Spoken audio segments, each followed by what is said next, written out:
Bonjour à tous, on se retrouve aujourd'hui pour un petit tutoriel rapide sur comment envoyer un email avec Python. Donc je vais directement commencer par copier les quelques modules qu'on a besoin. Donc ici on a besoin du module MyMultipart, MyMtext et SMTPlib. Donc SMTPlib simplement pour se connecter au SMTP de Google, ici donc ça va être le SMTP de Google. Donc un SMTP c'est simplement un serveur de mail pour faire simple. Voilà, donc je copie directement le reste du code pour vous expliquer. Alors, euh, c'est vraiment très enfantin, vous allez voir. Je vais supprimer ça parce que ça vient d'un ancien code. Voilà. Donc là, si vous êtes pas familier avec le Python, ce qui était mon cas avant on va dire, d'avoir besoin d'utiliser ce code, ça va être plutôt simple. Donc là, on va simplement définir le message from, donc l'expéditeur. Si par exemple, vous êtes l'expéditeur où vous mettez votre, votre email, arrobase. Donc là, le tutoriel par contre fonctionne simplement avec Gmail, mais vous pouvez le faire fonctionner. Enfin, vous pouvez trouver la solution pour Outlook, pour les autres services d'email. Il va juste falloir simplement changer cette ligne de code, je reviendrai là-dessus plus tard. Donc par exemple, votre email, donc pour from, tout, ça va être la personne à qui vous voulez envoyer ce mail. Donc email du destinataire@gmail.com. Je vais reprendre Gmail. Donc là, le password, ça va être simplement, on va stocker votre mot de passe en tant que string dans une variable password pour pouvoir la réutiliser par la suite. Voilà. Donc là, par exemple, votre mot de passe, on va prendre un truc un peu bête, hein, on va mettre 3, 4, 5, 6. Voilà. Donc là, votre mot de passe va être stocké dans la variable password.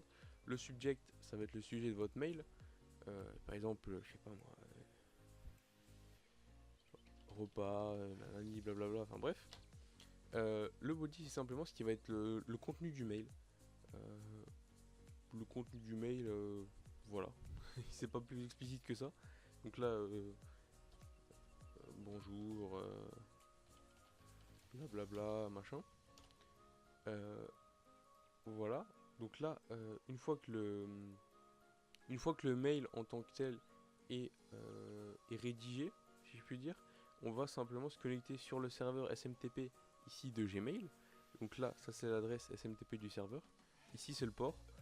Le port peut varier en fonction de votre fournisseur d'email. Si par exemple c'est Outlook, le port va sûrement varier. Enfin, c'est sûr que le port sera pas le même et l'adresse du SMTP sera assurément différente. Vous pouvez la trouver simplement en tapant le SMTP, adresse SMTP Outlook par exemple sur Google, hein, vous trouvez directement, ou en allant dans les paramètres sur Outlook. Alors là, on va utiliser la librairie SMTP. Donc là, on va faire un serveur logging. Donc depuis message from, donc ça va simplement récupérer votre email. Donc c'est comme quand vous vous connectez, quand il y a marqué email mot de passe.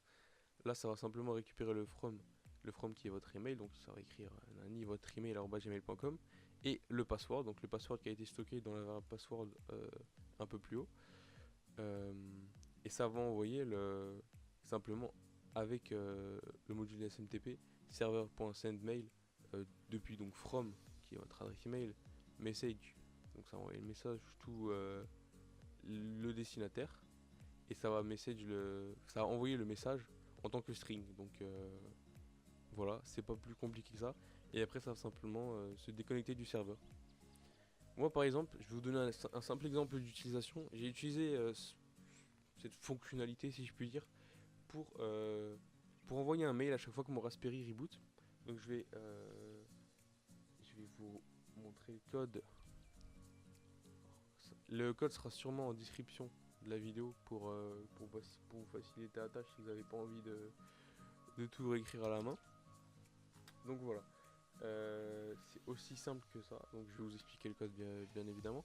Donc là, j'ai bien sûr pas rentré mes identifiants et mes mots de passe pour que les petits malins ne puissent pas se connecter sur, sur le compte Gmail en question.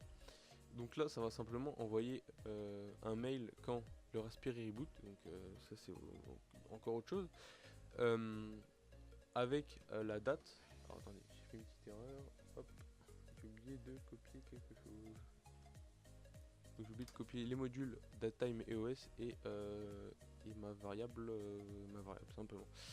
Voilà, donc là, dès que le mail va être envoyé, ça va envoyer la date, l'heure et les secondes, les minutes, etc. en tant que body. Donc ça va simplement envoyer un mail comme quoi le Raspberry a reboot à telle heure. Et après ça va reboot le Raspberry. Voilà, c'est aussi simple que ça. Voilà, j'espère que cette vidéo vous aura été utile.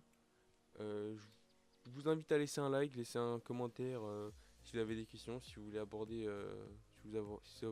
si vous voulez parler, je ne sais pas. Quant à moi, je vous retrouve la semaine prochaine pour un autre tutoriel. Et voilà.